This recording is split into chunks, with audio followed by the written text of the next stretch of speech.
this competition with myself to see how low I could get my power bill.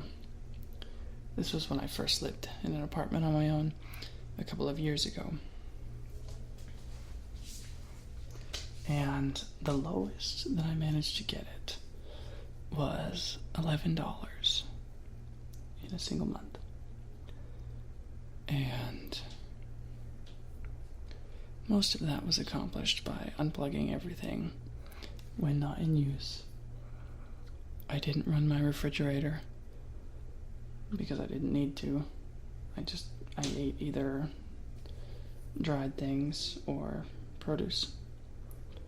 So, didn't need to do that if I ate it before it was rotten. And I didn't stock up on food, so there's really no need.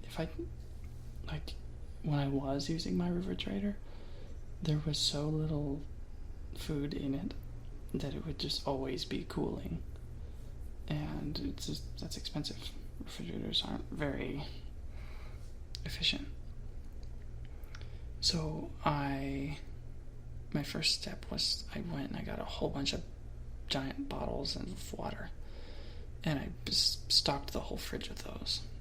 And it would take a long time to cool those down, but once they were cool, they would hold the cold, the lack of heat. It would stay there more, and it would just lose its heat, or it would get heat, it'd get warmer a lot slower. So there was that solution, but then I just realized I should probably just not use the fridge. It's kind of just a waste of energy. Then I did not run the AC, and surprisingly that apartment just must have been insulated pretty well, because it never really got that hot. But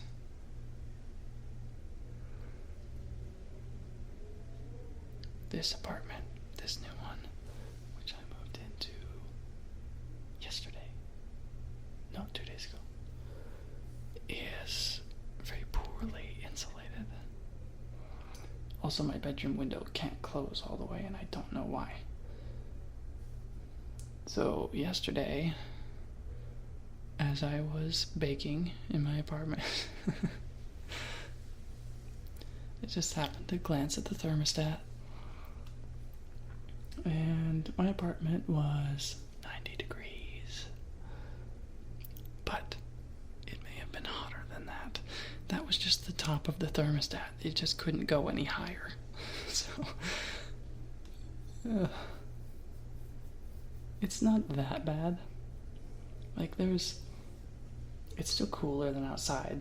So if I get too tired of it, then I just go outside for 2 minutes and then come back in, and it's like, oh, whoa, it's a whole new world.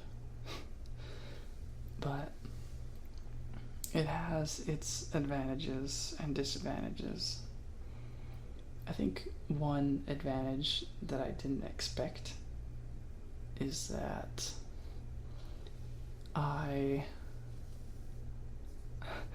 can't idly spend my time. Like, I'm very just conscious all the time because I'm uncomfortable. It's like I can't sit and do nothing or space out or waste my time just because I'm so like viscerally in the moment. I think this apartment is so warm that I can't waste time. I don't know. I'm trying to find a better way to say that, but it's not. I can't find one. It's kind of like my apartment is a sweat lodge. I've always kind of wanted to do a sweat lodge experience. But now I don't have to because my whole life is that way in this apartment now. So it's like a permanent sweat lodge. That sounds dangerous. I think I'm gonna have to swallow my pride and use the AC a little bit though, at least for a couple days. People always, they don't understand why I don't run it. And I think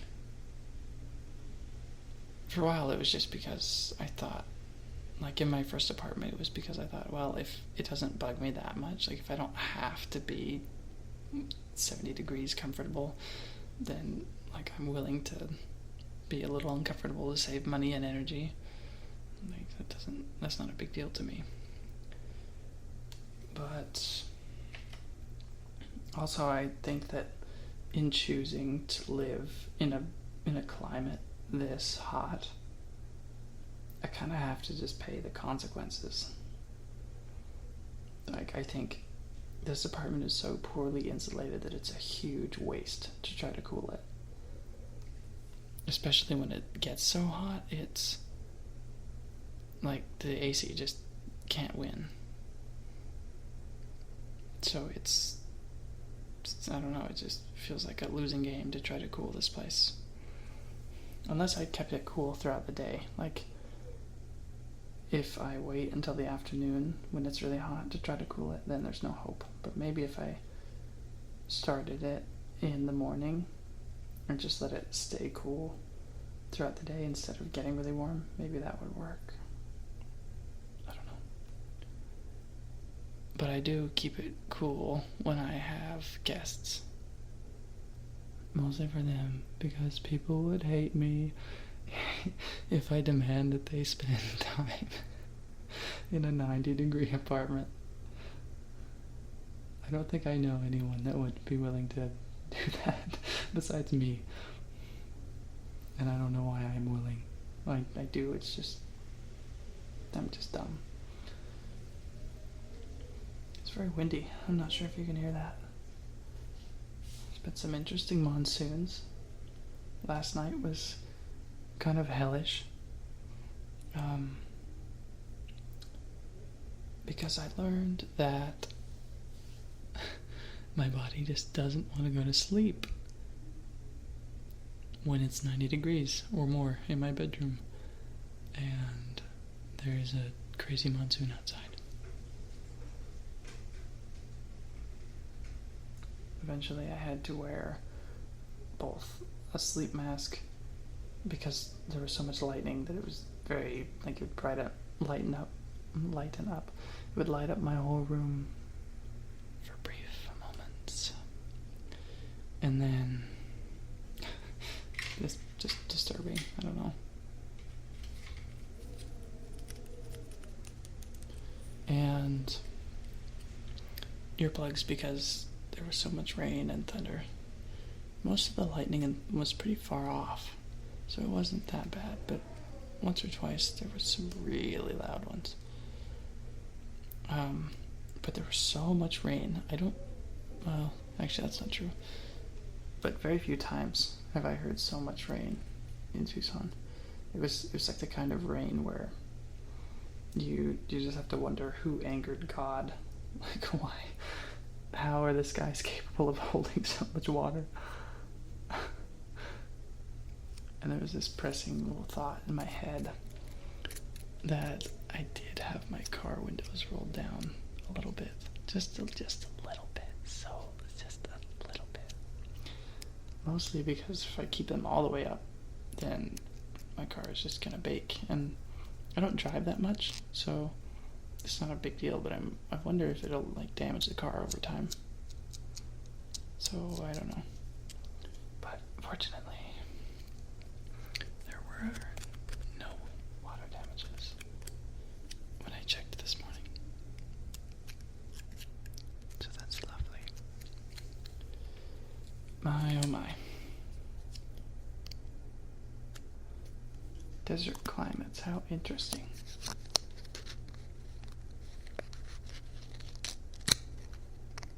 By the way, I'm alive. I survived the drive down here.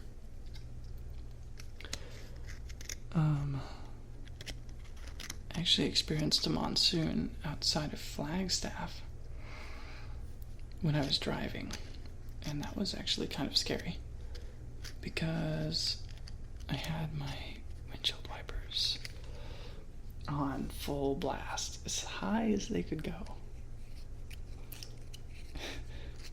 And I had never seen my windshield wipers move that fast. I never had to turn it on that high. But I did this time, and it still wasn't clearing the water fast enough.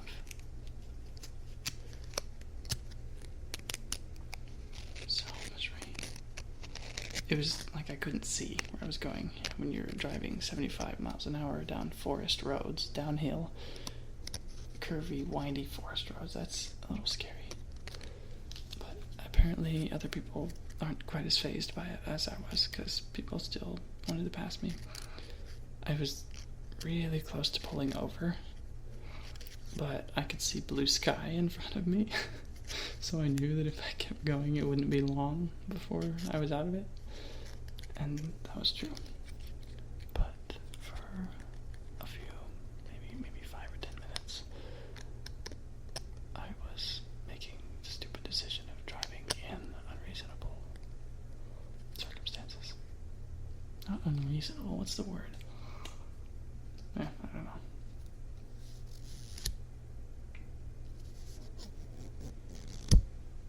Ooh, that's neat.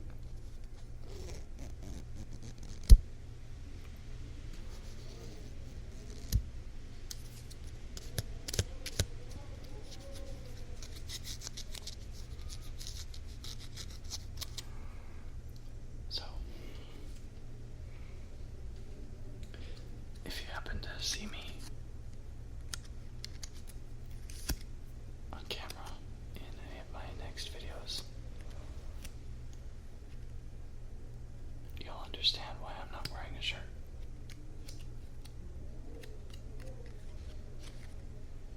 I'm just kidding, I'll probably wear a shirt, but I might be a little sweaty. Even if I did run my AC, it's so noisy.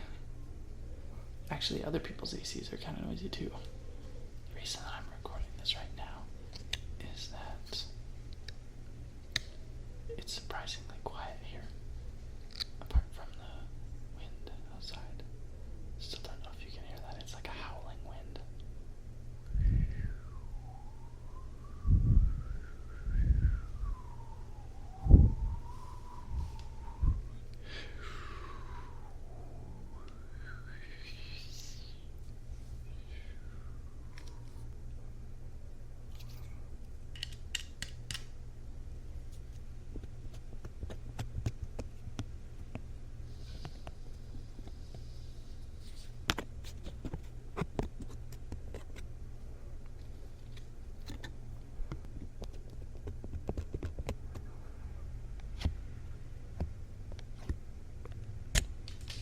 Oops. I'm excited to be on my own though. Even though that this apartment may not be ideal, I can't really beat the price.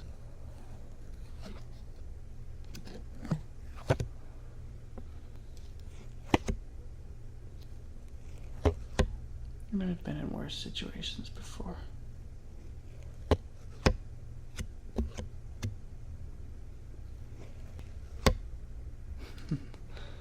So I can certainly handle this.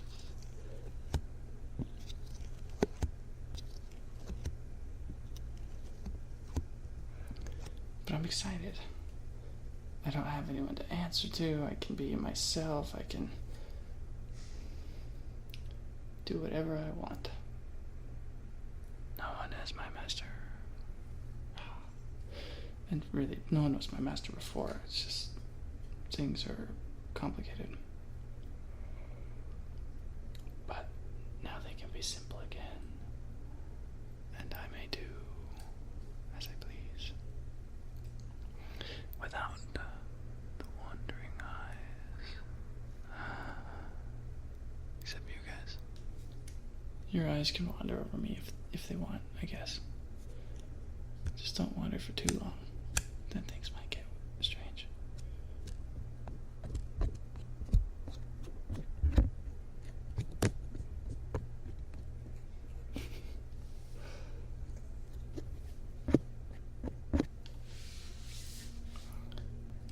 I was a little more confident that I could be comfortable without having a chair. I have this like 3-part folding lounge chair like that you'd put next to a pool. And that's okay. It helps me in the dire moments. And I have a stool which I use as my piano bench, or just an all-purpose stool. But I don't have a comfy chair.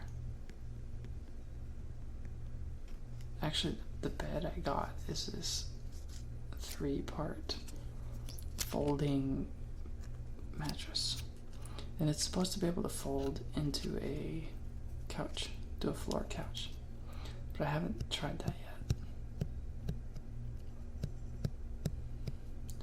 Mostly because I'm lazy. It feels like it'd be a lot of effort to have to keep taking off the fitted sheet and then putting it back on when I'm done using it as a couch. And I don't know that it's going to be comfortable enough to merit all that extra work. So eventually I'll probably get another chair.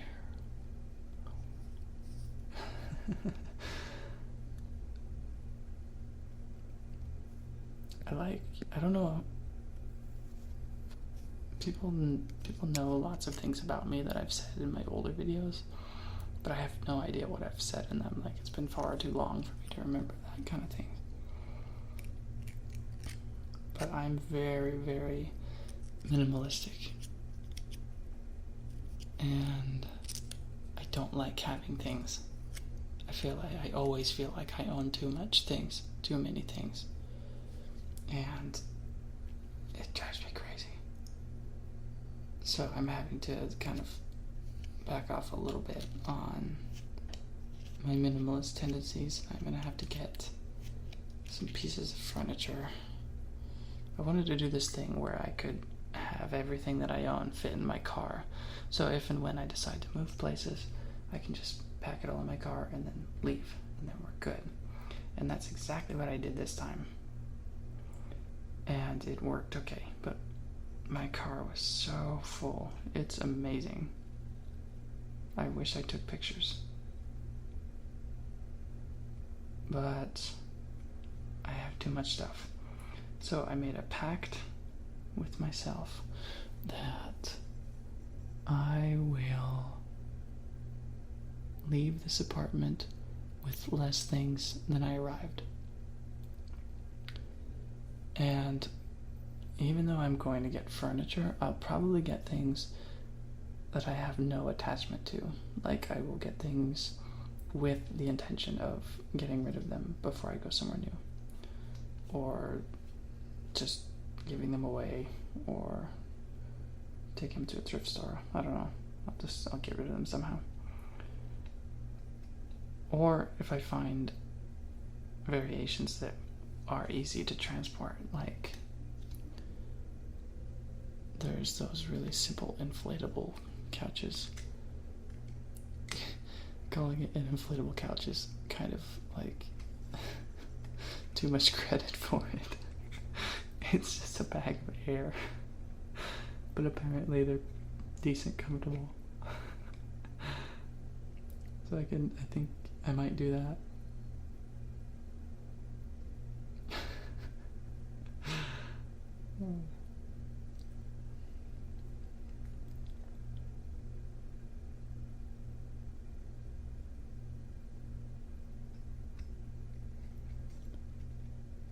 On a high note, I have been very productive since I moved here. I found a produce market. It's kind of far from my house. I can't really bike there because Google tells me it'd take me an hour long to bike there. And doing that trip back with a backpack full of fruit seems inopportune. So there's another place that's kind of closer, but it's still a good jog away.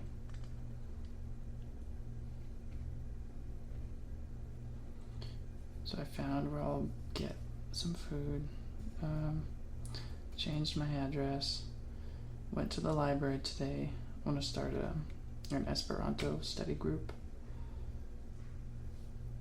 So I talked to them about their meeting rooms. It's actually a decent little library. Tucson has a bunch of them, so the one closest to my house I'd never been to, and it's pretty cool. Almost has like an ancient ruins feel to it. Very interesting. What else have I done? Working on... I'm going to take classes on improv comedy. They're doing some classes next month.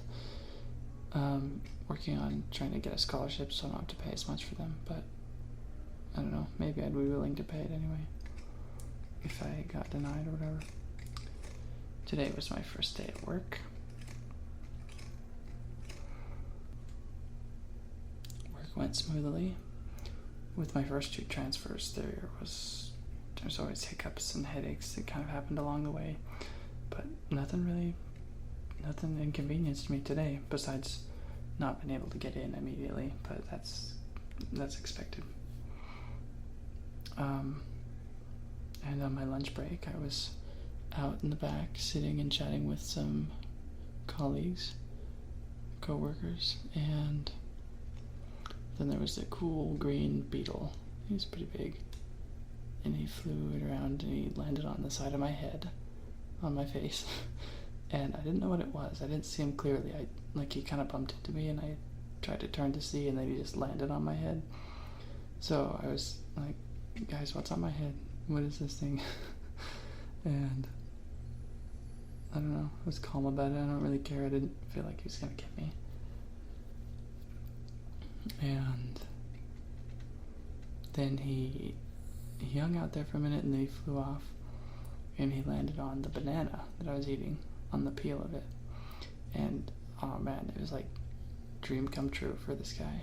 He just started numbing on this banana, on the peel, and he hung out there for so long, and I was like slowly peeling it down as I continued eating the banana, and he didn't care. He was just enjoying it. I tried to keep it a little upright to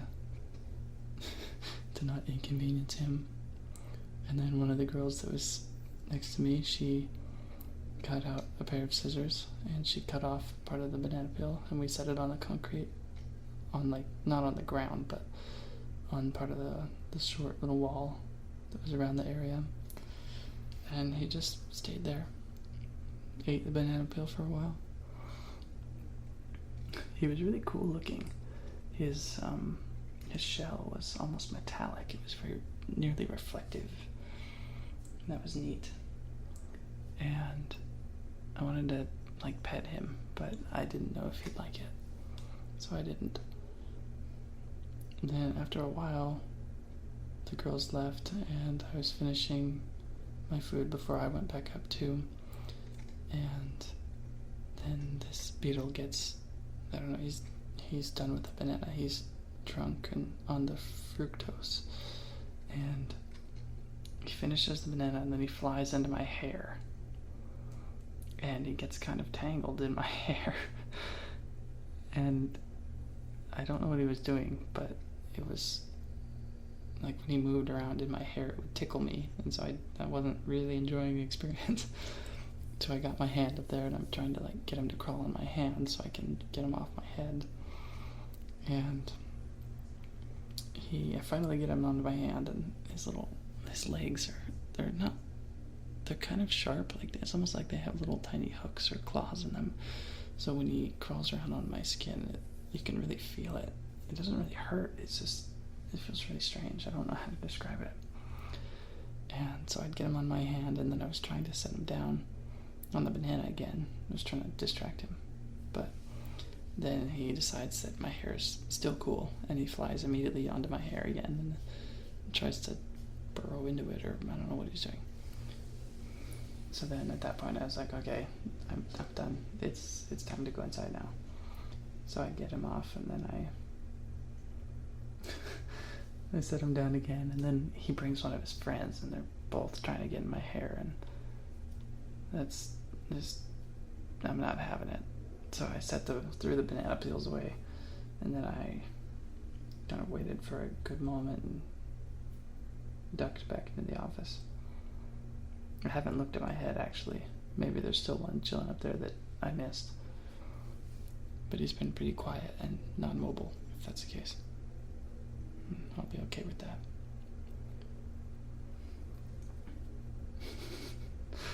Oh, my life is so exciting. Anywho, I am alive and well and warm, so warm. So I hope you are the same, in the sense of being alive and well. And I hope that your days are interesting. And if they're not, how could we make them more interesting? Speak to you.